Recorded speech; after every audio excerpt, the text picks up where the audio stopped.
I'm supposed to be a Major League Baseball player here in the future and I get cut? How am I supposed to have belief in myself? I almost quit before that senior year, dude. I mean, that's embarrassing to go back. I'm playing rec ball and I'm playing school ball on JV, and I get cut from a pretty legitimate Carpenter Cup team. I got 6 hits last week out of 11 ABs. I hit over 500 last week. Why? Know your why. Let me tell you something brutally honest. If you don't believe in yourself, you will never become the player you think you are.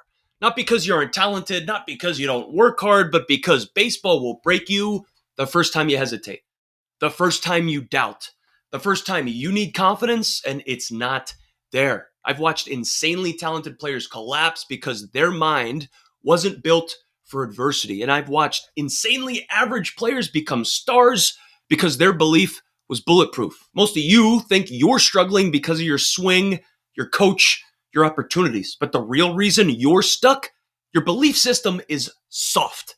Confidence is not a feeling. It is the one skill every elite player builds on purpose and the reason that most players never make it. So before we fix anything about your game, we're going to fix the part of you that decides everything. Your identity. If you're new here, welcome to the show. My name is Ian Miller. I was a 9-hole hitter from Little League all the way to the big leagues, and the 9-hole is where the next generation of underdog champions are built. Let's talk about the belief system that separates pros from everybody else. First and foremost, you have to understand the why behind why self-belief is rare. Most people lose it. Most people don't have it, and it eludes them throughout the majority of their careers. Players often tie confidence to their results. This is what having a results-based identity gets us. Take a look at this, fellas. If you're in the big leagues, that's 162 games. Minor leagues, that's 140. You play college baseball, that's 50 games plus, depending on where you're at. You're in high school, maybe that's 20 games plus. Think about how many ups and downs that's going to be. That is going to be an insane emotional roller coaster you are going to be on if your confidence is tied to your results. You are quite literally tying your confidence to something that you don't even control anyway, your results. What's going on, guys? I wanted to interrupt real quick to bring attention to a financial literacy piece that is a must-have for you in your baseball career or your son's baseball career or your player's baseball career. This is called the Money Playbook. So this teaches financial concepts and gives financial literacy and financial topics to baseball players and athletes, whether you are a professional, whether you are a college athlete, a student athlete. Man, nowadays we understand that NIL money is prevalent. NIL deals allow baseball players, allow college athletes to use their name, image, and likeness in order to get paid. We know that college scholarships are increasing and, roster limits are being tinkered with, and there is money in today's game, in today's landscape of college athletics. So check this book out, The Money Playbook. Go check it out over on Amazon. You can be on time. You can do everything right. You can be all in on the fastball in the middle and get it and still clobber it right at the shortstop. One hop right to his mitt, dude. What do we got? You're tying your confidence to whether he makes the play or not? Come on. That's out of your control. Players tie confidence to results, and that is often why self-belief is so rare. We have this outcome-based confidence instead of a guaranteed confidence. That makes no sense, Eric. We are going to exit that out. That's 5 minutes in. That is absolute horrendous, okay? You're tying confidence to something you quite literally can't control. This outcome-based confidence is guaranteed instability throughout the course of your entire season, okay? Moving on, why self-belief is rare is because confidence becomes conditional. We have confidence today depending on something else, usually ding outside of our control. You can be flawless, do everything right, and you can still fail. Time out. Don't you remember if you're going to be a 300 hitter, you're going to fail 70% of the time? So your confidence is going to come down to if you get a knock or if everything goes right for you. If the conditions are right, you get your pregame PB&J. That's how you're going to be confident. You can't be confident if your confidence depends on success. If everything goes right, if the conditions are right, if your confidence is conditional, you're in trouble. Another reason why this self-belief is fleeting to most baseball players is because they wait for external validation. They need to get that self-belief and that love from somewhere else. Fellas, praise, getting a pat on the butt, does not equal confidence. Just because somebody sees you do something or you make a routine play and you get hey dude, nice job, nice throw from second base to first base, that's not confidence. Okay? We do not need external validation in order to be confident. If others have to notice you in order for you to believe in yourself, you are quite literally cooked. Okay? We talk about the external and the internal. The external noise and what's going on the outside should never outweigh that internal truth, okay? The external factors do not influence the internal voice, okay? Do not wait for external validation. That is why that self-belief eludes most baseball players, okay? Last reason why this self-belief is insanely rare is because most baseball players don't train this identity. Think about what you train in order to get ready for first pitch. Think about what you're training in the offseason. You're training mechanics. You're training your motion. You're training your delivery. You're training your swing, okay? Mechanics are quite literally the first thing to disappear under stress. They're the first thing that you crumple up and throw away, and you bring something brand new in once you catch an 0 for 4 anyway, right? You're not training your identity. Who shows up when you are 0 for your first 2? You take a flawless batting practice and you swing and expand the zone and you're swinging up, down, left, right. The umpire is, screwing you, expanding the zone, and you're 0 for 2. Who shows up after that 0 for 2 start?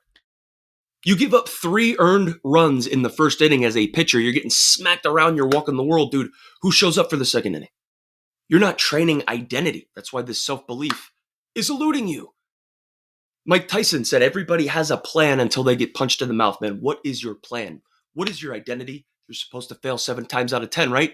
Who's showing up those 7 times out of 10? You don't need more results. You need more identity. Now let's talk about the moment that I almost lost belief in myself. My junior year of high school, I'm trying out for the Carpenter Cup, and I get freaking cut. I'm supposed to be a Major League Baseball player here in the future, and I get cut. How am I supposed to have belief in myself? I remember standing in the cage with my high school coach, who was my JV coach.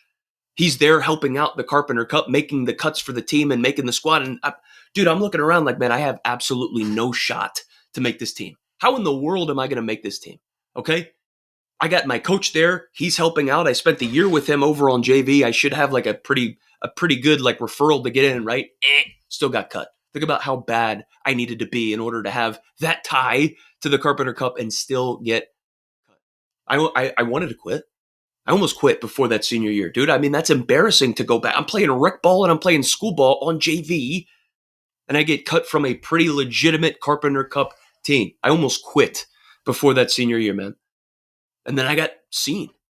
I ended up making that team my senior year, came back, made the squad, and that's where I got seen from Wagner College. I almost gave up, right? I lost belief there. I almost gave up. Let's talk about another struggle I had where my belief took a little hit. Okay, my first real slump that I caught in professional baseball, man. We talk about getting to the professional ranks. You are a big fish in whatever pond you're in, and you keep evolving. You get there. You finally get drafted. Dude, I am in pro ball. I end up hitting 305 for the year. My first year of professional baseball, I hit 305. I think Pulaski, I hit like 297, right?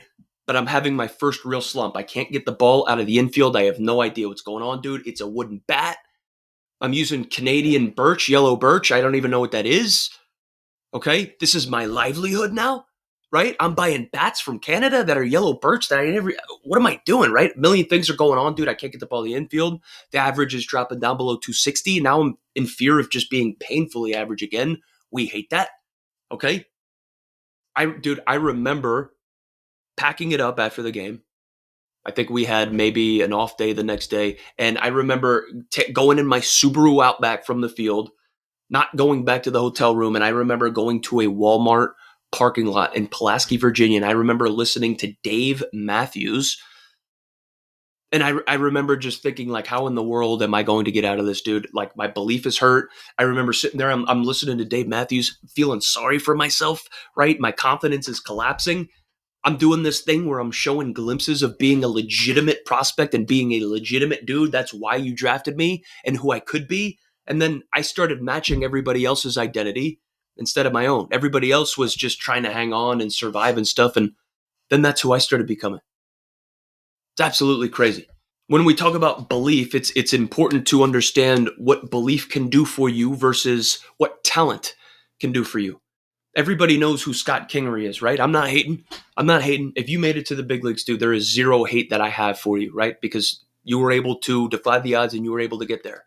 Scott Kingery was able to get there. He came up right with the Phillies. He got a 20-something, I believe, $1 million deal. I think it was, I don't know if it was 7 for 21, but I remember it was like, I don't even know if he was even in the big leagues before that, but he had insane talent. In order to get there, we talk about having that talent. Scott Kingery then kind of revamps his swing. He does the HLP stuff. He starts, he starts doing all that, whether I know what I'm talking about or not when it comes to mechanics, dude. Take a look at the stats, right? Insane talent, mechanical overhaul, disappear. Where is Scott Kingery now? I have no idea. Doesn't matter, right? That's just an example. Let's talk about what belief can do for you. Emilio Pagan, 2-year 18 with the Reds, right? Doing it, shoving, about to be a free agent, nasty, average tools. Dude was a senior sign from a D2. Belmont Abbey, playing infield and closing games. Average tool, rare belief. One of the most reliable dudes, one of the most reliable pitchers that you can find in the big leagues. Look what he's doing. I remember watching Emilio Pagan when he was a freaking nobody. I don't even think he was past high A or A ball yet. I watched him go 1, 2, 3 on the big field in front of everybody against Pujols, Trout, and Willie Calhoun, dude. 1, 2, 3. He was an absolute nobody, and he towed the rubber. He shut him down. I feel like the trajectory after that was monumental. We see what he's doing. Belief versus talent, guys, okay?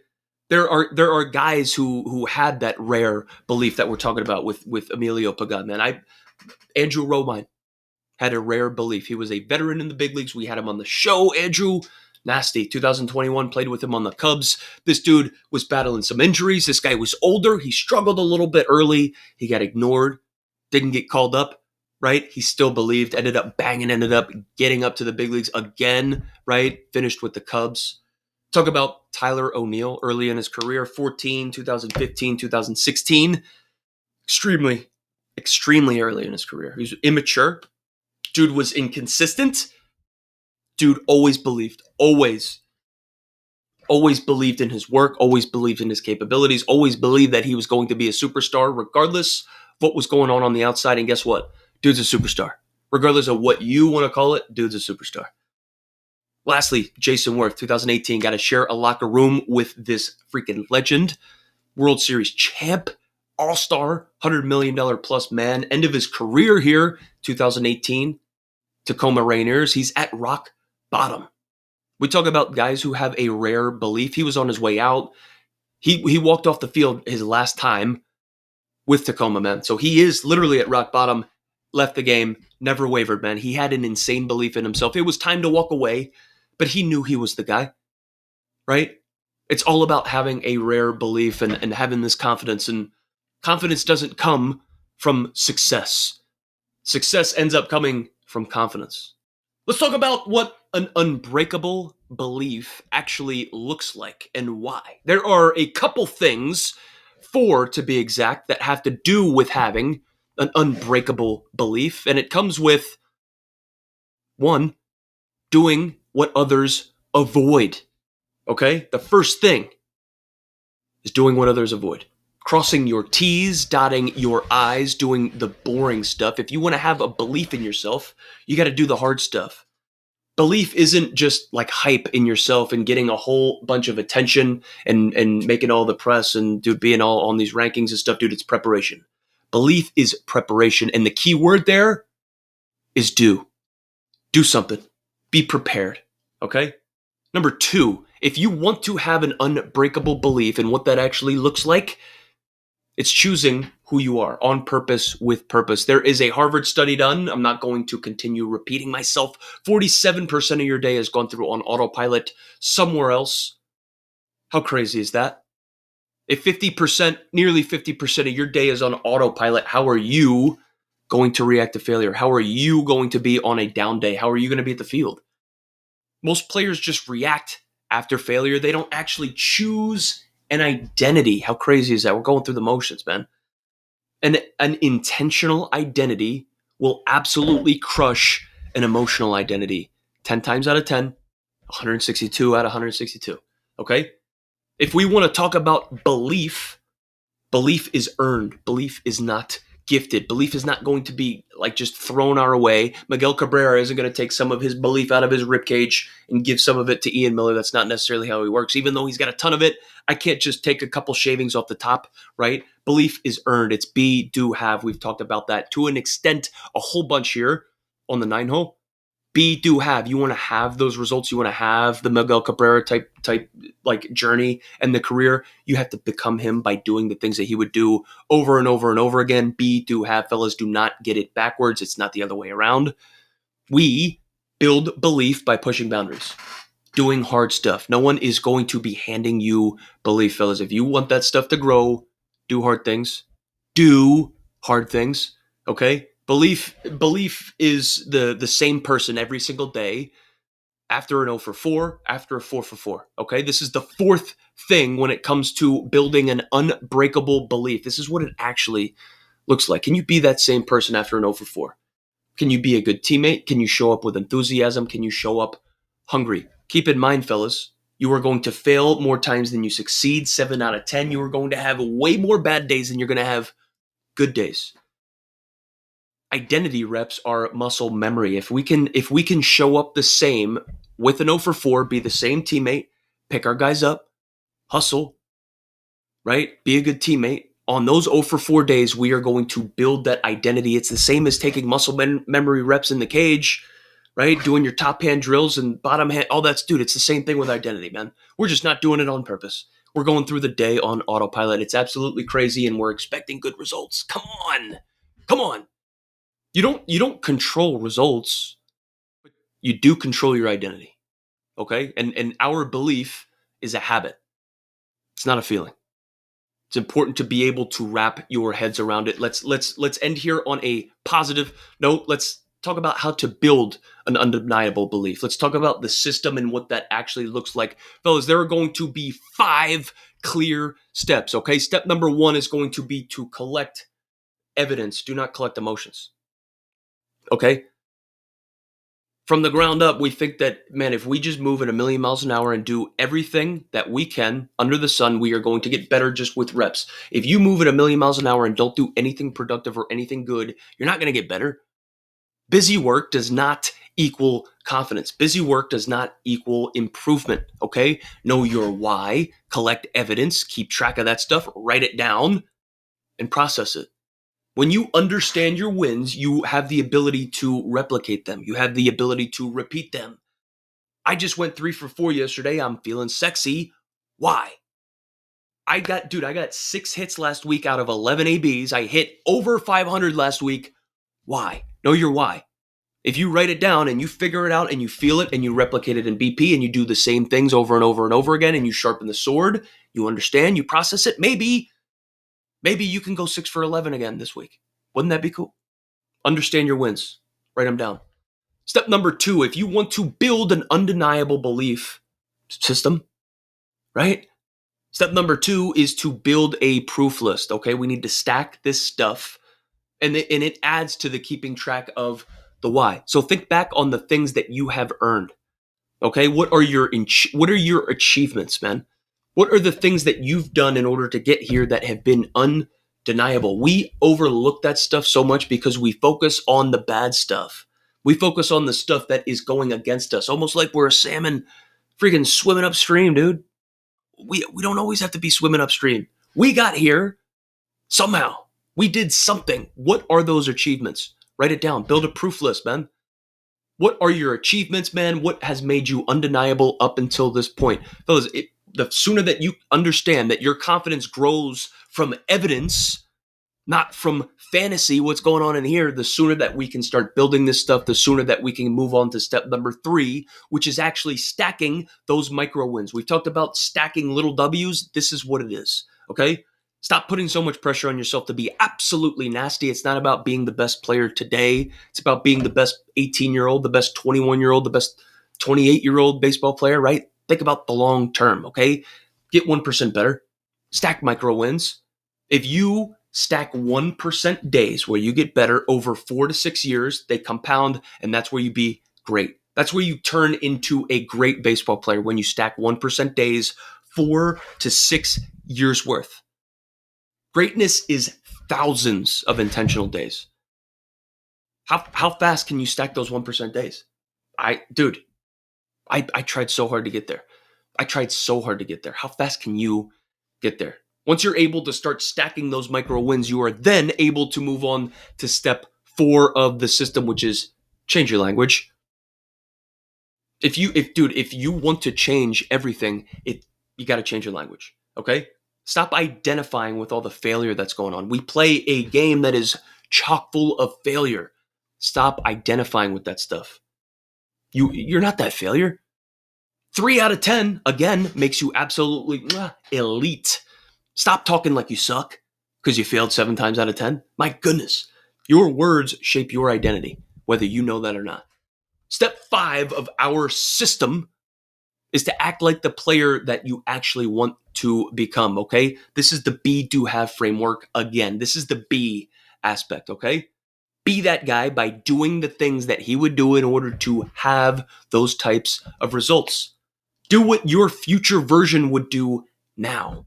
Why would he do it? Do it. No one gives you belief later. You earn it now. You earn it today. You don't become confident way down the road, dude. You got to do it now. You get confident today. Okay? Belief isn't something that you wake up with. It is not something you are factory programmed with.